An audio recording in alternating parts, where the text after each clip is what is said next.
Assalamualaikum warahmatullahi wabarakatuh. Perkenalkan, nama saya Hanifatul Husna dari Universitas Merdeka Pasuruan, Fakultas Hukum.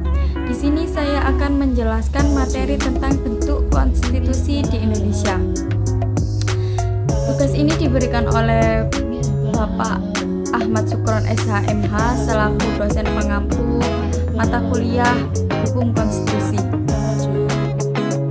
Nah, di sini latar belakang menjelaskan sejatinya konstitusi memiliki peran untuk mempertahankan esensi keberadaan sebuah negara dari pengaruh berbagai perkembangan yang bergerak dinamis.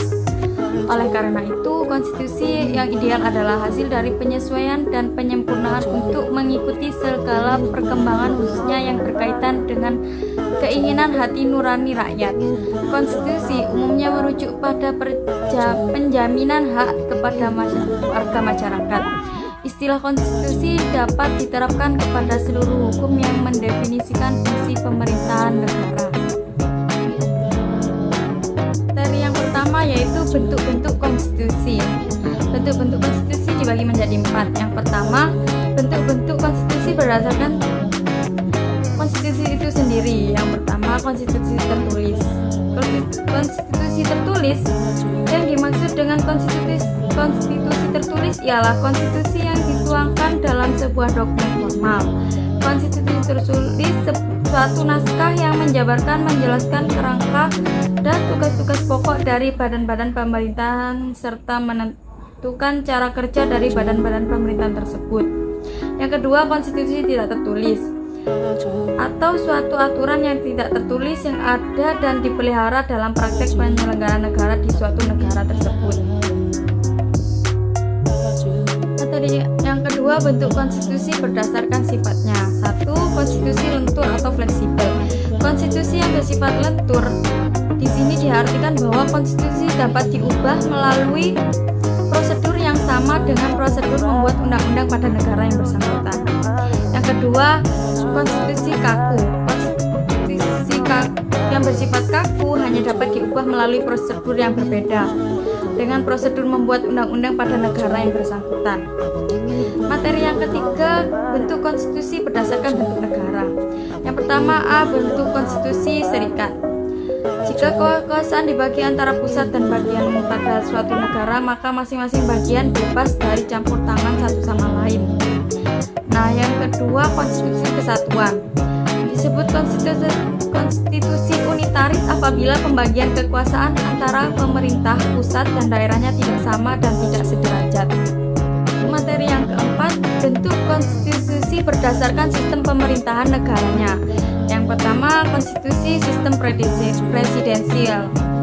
Dengan ciri-ciri: A. Mempunyai kekuasaan nominal sebagai kepala negara.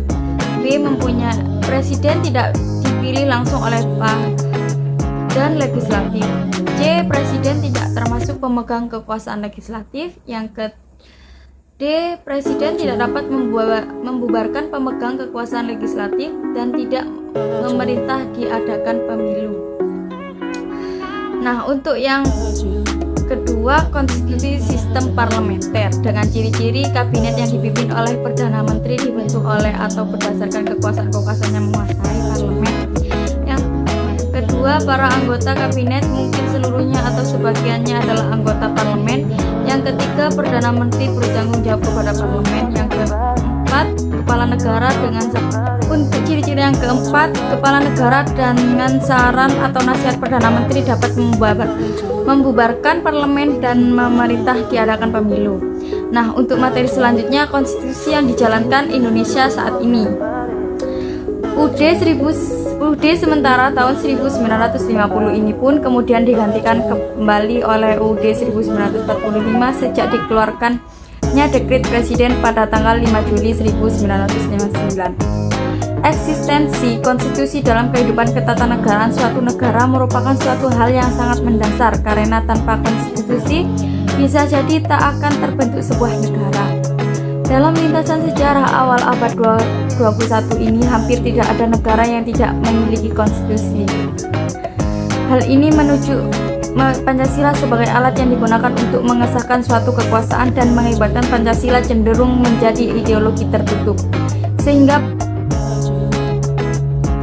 Sehingga Pancasila bukan sebagai konstitusi, melainkan UUD 1945 yang menjadi konstitusi di Indonesia.